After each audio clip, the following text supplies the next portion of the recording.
Selamat pagi, siang, sore, dan malam. Perkenalkan nama saya Cliff Koardinata. Pada kesempatan ini saya ingin menyampaikan mengenai testing dan implementasi sistem eh, pada manajemen inventaris baru. Saya mulai melalui eh, mengenai menilai kehandalan dan performa sistem selama fase pengujian. Hal yang pertama adalah load testing.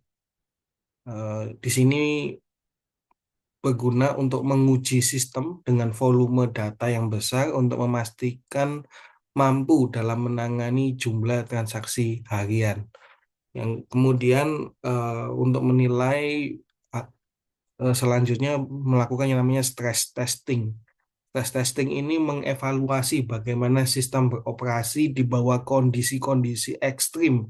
Misalnya ada lonjakan transaksi tiba-tiba, ya, lonjakan data tiba-tiba, ibaratnya diberikan tekanan yang besar, apakah masih bisa berjalan dengan baik.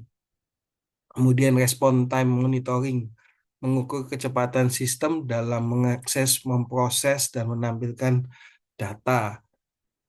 Selanjutnya adalah error rate analysis, memantau jumlah kesalahan atau crash untuk mengidentifikasi kelemahan sistem ya supaya kita tahu ketika menjalankan sistem ini ada errornya berapa besar atau ada crashnya berapa besar.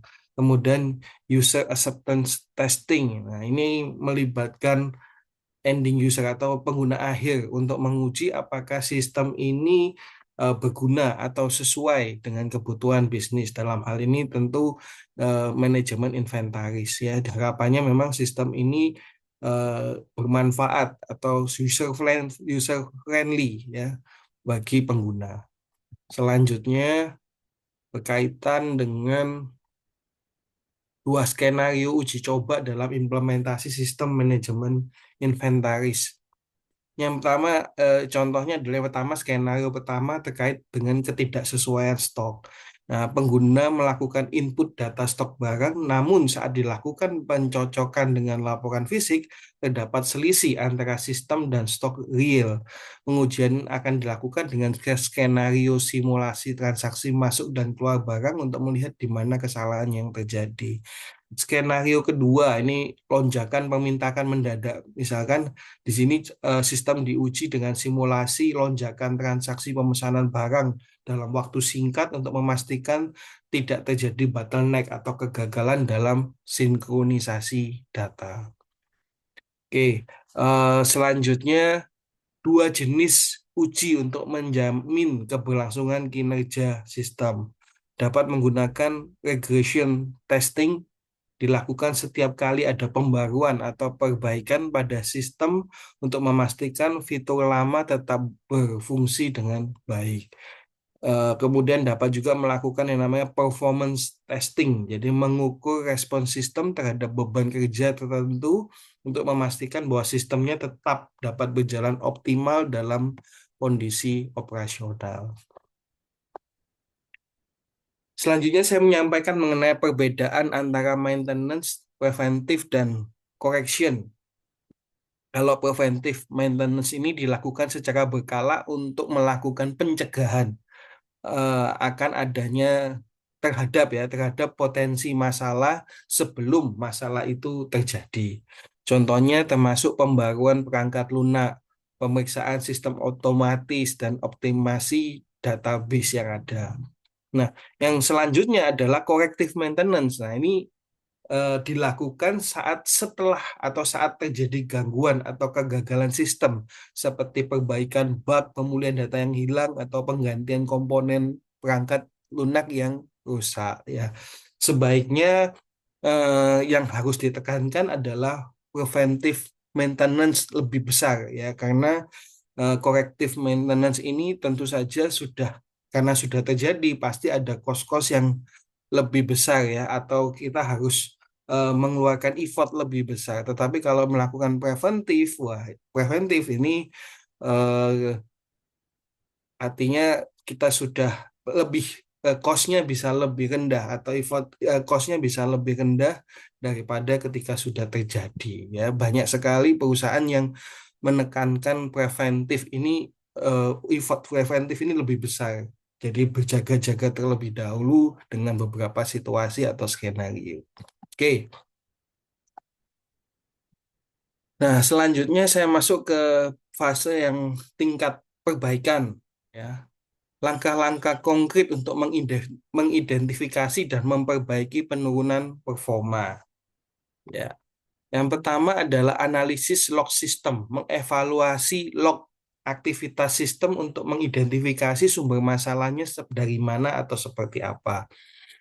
Selanjutnya, evaluasi penggunaan sumber daya, memeriksa sumber daya yang ada, misalkan penggunaan CPU, RAM, database untuk memastikan tidak ada yang berlebih atau tidak ada beban berlebih. Uji beban ulang, melakukan pengujian ulang untuk mengetahui batas kemampuan sistem ini sejauh mana. Kemudian optimasi berbasis data, melakukan indexing, pembersihan data yang tidak terpakai, dan optimasi queries SQL. Pembaruan atau patch software. Nah, ini dapat menginstal pembaruan terbaru jika ditemukan mungkin bug atau kelemahan-kelemahan di dalam sistem yang sudah ada. Pelatihan ulang pengguna. Nah, jika masalah ini berasal dari penggunanya ya, atau banyak kesalahan dari penggunanya, maka perlu diadakan training-training ulang, terutama juga mungkin training untuk karyawan baru atau pengguna baru. Nah, kemudian yang keenam, memastikan sistem berjalan dengan baik dan rencana darurat jika terjadi kegagalan. Nah, yang selalu perlu dilakukan adalah melakukan monitoring otomatis menggunakan tools seperti dashboard, pemantauan real time untuk mendeteksi anomali performa. Jadi kita nggak perlu mengecek satu-satu gitu, tetapi menggunakan dashboard yang mendeteksi ya adanya eh, anomali atau adanya kemungkinan kegagalan program atau kegagalan sistem. Kemudian backup dan recovery plan. Menjadwalkan setiap hari itu ada backup harian dan memastikan ada mekanisme recovery yang cepat jika mungkin ada kegagalan. Failover system, mempersiapkan server cadangan atau sistem alternatif jika terjadi gangguan. Selanjutnya, SOP penanganan gangguan, menyusun prosedur tanggap darurat yang jelas jika sistem mengalami downtime. Selanjutnya, saya menyampaikan mengenai mengumpulkan umpan balik dari pengguna akhir. Ya, Em, perlu bagi eh, dalam melaksanakan sistem itu perlu kita melakukan review terhadap pengguna akhir ya. Jadi melakukan survei dan kuesioner, mengirimkan survei berkala kepada pengguna untuk mengetahui kepuasan mereka terhadap sistem atau kekurangan yang perlu dikembangkan lebih lanjut. Selanjutnya, sesi diskusi dan workshop mengadakan pertemuan rutin dengan pengguna untuk mendapatkan insight langsung dari mereka, terutama untuk pengembangan sistem. Sistem pelaporan bug menyediakan kanal komunikasi, email atau helpdesk bagi pengguna untuk melaporkan masalah yang dihadapi. Analisis data penggunaan menggunakan data analitik untuk melihat pola penggunaan sistem dan mengidentifikasi area yang memerlukan peningkatan. Dengan strategi ini, implementasi sistem manajemen inventaris dapat berjalan lebih efisien dan meminimalkan resiko gangguan operasional. Baik, demikian yang bisa saya sampaikan. Mohon maaf jika ada kekurangan. Terima kasih, sampai bertemu lagi.